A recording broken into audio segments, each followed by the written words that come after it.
la route est longue, hein, it's a long way pour gagner la bataille. Et c'est vrai qu'on est porté par ce public. Également suisse, je suis très étonné parce que je savais que j'avais une popularité renaissante en France à travers tout ce que je fais aujourd'hui, mais je ne savais pas qu'en Suisse, en fait, les gens me suivaient autant. Et en fait, j'étais incroyablement étonné. Je vois tous les jours, les gens me klaxonnent avec mon camion parce qu'il est brandé la minute de Ricardo. Les gens dans la rue m'arrêtent. Bon, ouais. C'est extrêmement sympathique. Et donc, ce soir, au-delà de ça, on se sent vraiment porté par une mission aujourd'hui. C'est cette mission qui m'habite.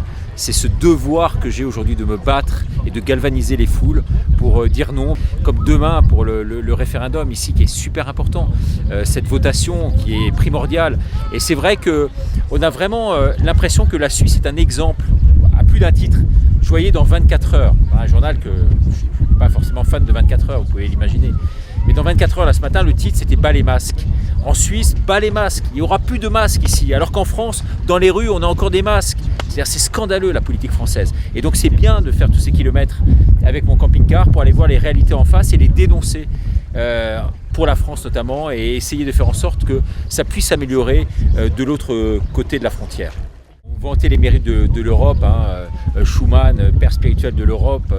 Alors c'est sûr qu'il y a eu des vertus dans cette Europe, mais lui, je suis sûr, ne l'imaginait pas du tout comme ça, cette Europe. Et cette Europe, aujourd'hui, elle est gangrénée par qui ? Elle est gangrénée par cette mondialisation, elle est gangrénée par cet esprit Schwab, je dirais, Schwab 21, et qui est partout.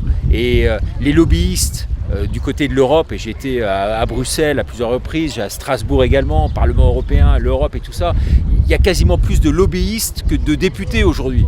Ça, il faut le dire, il faut que ton public, David, le sache, il faut que tout le monde le voit, il faut le savoir, il faut le faire savoir en tous les cas. Mon rôle, c'est savoir-faire et aujourd'hui faire savoir.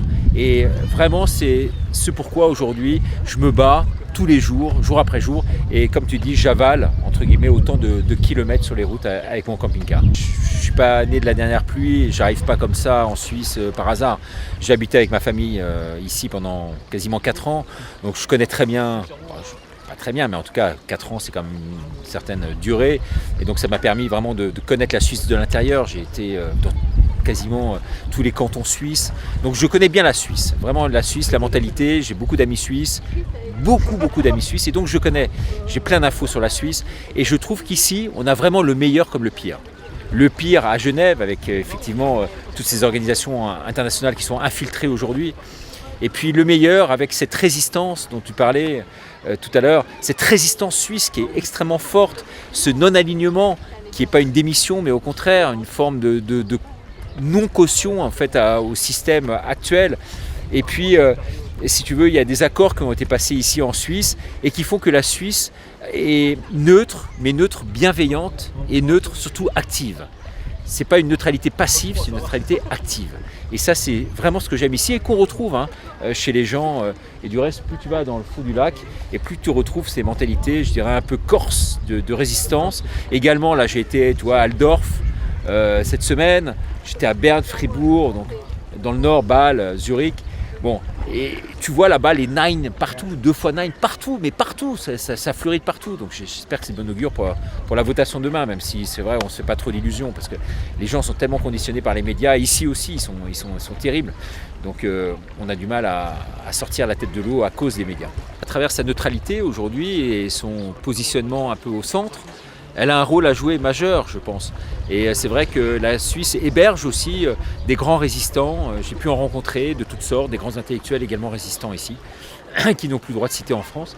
Et c'est vrai que la Suisse est un pays vraiment que j'aime bien. J'aime bien l'esprit suisse, j'aime bien le caractère suisse, j'aime bien cette réserve suisse aussi, le fait qu'ici on coupe les têtes à tous ceux qui gueulent un peu trop. Alors moi on m'a pas encore coupé la tête, même si on me voit gueuler beaucoup, mais bon, ça ne saurait tarder. Après, ouais, et puis bon, il y a des critiques à travers les Français, hein, ça c'est sûr, mais parce que c'est vrai qu'ils viennent ici, je veux dire, ils travaillent et puis ils vont dépenser leur argent en France. Moi, ce que je n'ai jamais fait du reste, c'était presque l'inverse. J'étais payé par les Français, je vivais ici, je consommais ici et je repartais en France. Bon, ouais. Mais tout ça pour dire que non, c'est sûr, et puis toujours à travers les pays frontaliers, il y a des frictions, ce qui est un peu normal. Mais là, disons-nous, je pense que au fur et à mesure, vraiment la Suisse devient un exemple, en tout cas de ce que je vois par rapport à la crise de la Covid, un exemple quand même de réserve et de neutralité. Voilà. Donc on est positif. On reste positif, David. Merci en tout cas.